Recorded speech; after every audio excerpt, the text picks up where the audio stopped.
ఖమ్మం జిల్లా వేలేడుపాడు మండలంలో సంతపాకల గ్రామానికి చెందిన మూర్తిపేట చిట్టమ్మ పేదరికంలో మగ్గుతున్న ఆ కుటుంబానికి వ్యాధులు ఆవేదనను మిగిల్చాయి. పెద్ద కుమార్తె మతిస్థిమితం లేకుండా అవయవాలు పనిచేయకుండా మంచానికే పరిమితమైంది. అంతు చిక్కని వ్యాధితో 4 ఏళ్ల క్రితం భర్త మరణించాడు. గర్భసంచి క్యాన్సర్ సోకి ఆమె తల్లడిల్లుతోంది. వైద్యం చేయించుకునేందుకు చేతిలో చిల్లి గవ్వలేక సమాజం వైపు నీరింకిన కళ్ళతో చూస్తుంది. పిల్లలకు కడుపు నిండా అన్నం పెట్టలేని దీనస్థితిలో ఆ తల్లి కుమిలిపోతోంది.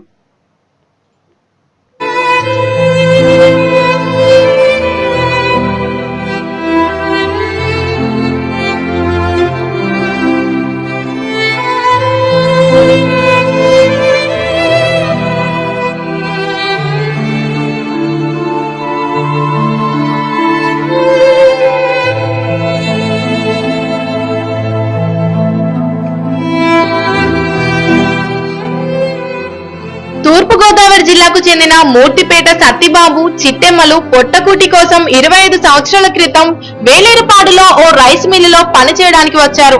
అప్పటి నుండి ఇక్కడే స్థిరపడిపోయారు. వీరికి 3 ఆడపిల్లలు.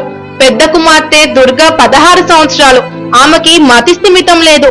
నడుము కాళ్ళు పనిచేయవు. రెండవ కుమార్తె పరిమళ 13 సంవత్సరాలు 6వ తరగతి చదువుతోంది. మూడవ కుమార్తె మరియమ్మ 10 సంవత్సరాలు 4వ తరగతి చదువుతోంది. పెద్ద కుమార్తెకు మతిస్థిమితం, నడుము కాళ్ళు పనిచేయకపోవడంతో లేవలేని స్థితిలో ఉన్న ఆమెకు తల్లి వెంట ఉండే సపర్యలు చేయాలి. భర్త ఉన్నన్నాళ్ళు పిల్లల పోషణ చిట్టెమ్మకు భారం కాలేదు. కానీ 4 సంవత్సరాల క్రితం అంతు చిక్కని వ్యాధితో భర్త సత్తిబాబు మృతి చెందాడు. పుట్టెడు శోకంతో బతుకుబండి లాగుతున్న చిట్టెమ్మకు ఆ తర్వాత ఏడాది గర్భసంచి క్యాన్సర్ వచ్చిందని తెలిసింది.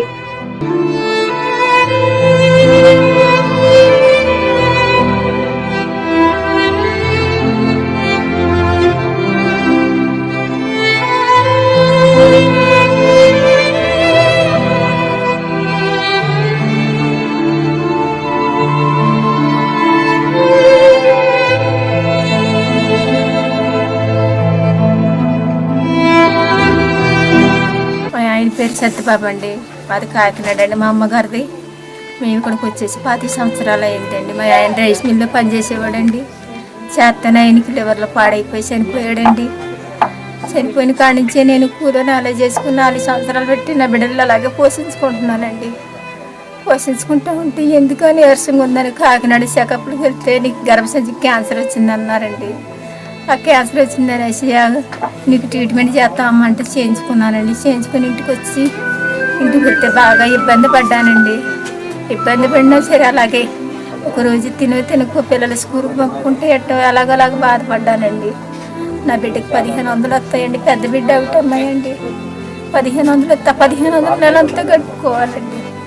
నెలంతా గడుపుకొని శుక్రవారం రాబోడికి అమ్మ కూరగాయలు సంతలో కొంటాకి డబ్బులు లేవమ్మా అంటే, అమ్మ మేము ఏరుకొస్తామమ్మా, కింద పోయిన కూరగాయలు ఉంటాయి కదమ్మా, ఆ కూరగాయలు మేము ఏరుకొస్తామమ్మా అలాగనేసి ఈ నడిచిన 2 బిడ్డలు వెళ్ళి 2 కవర్లతో ఏరుకొస్తే అయ్యానండి.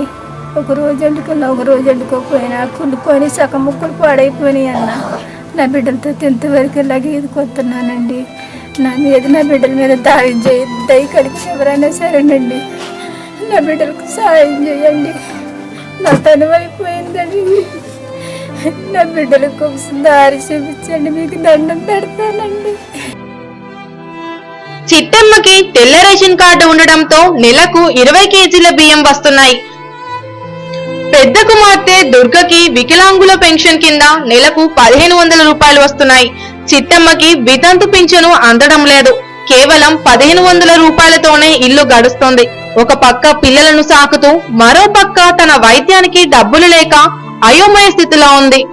నివసిస్తున్నటువంటి ఈ ముత్తిపేట చిట్టమ్మ అనేటువంటి బిడ్డ దీన పరిస్థితిలో ఉన్నారు. వారి అనారోగ్య కారణాన్ని బట్టి జబ్బుపడి హాస్పిటల్కి వెళ్ళారు.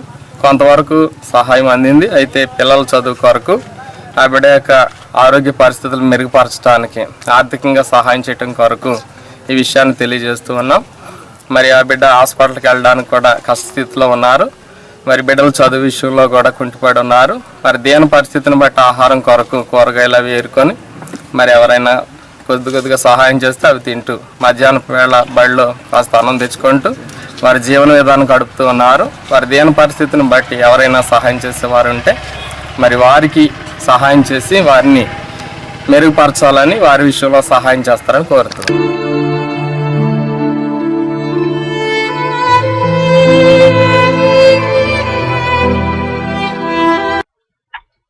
ఈ ముగ్గురు ఆడపిల్లలను ఎలా పోషించాలో, తనకు వైద్యం ఎలా చేయించుకోవాలో దిక్కుతోచట్లేదు చిట్టెమ్మకు.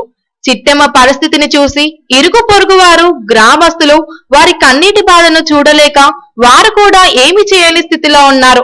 ఈ చిట్టెమ్మ కన్నీటి బాధను చూసిన వారు, విన్నవారు తన వంతు సాయం చేసి ఆదుకోవాలని కోరుతుంది.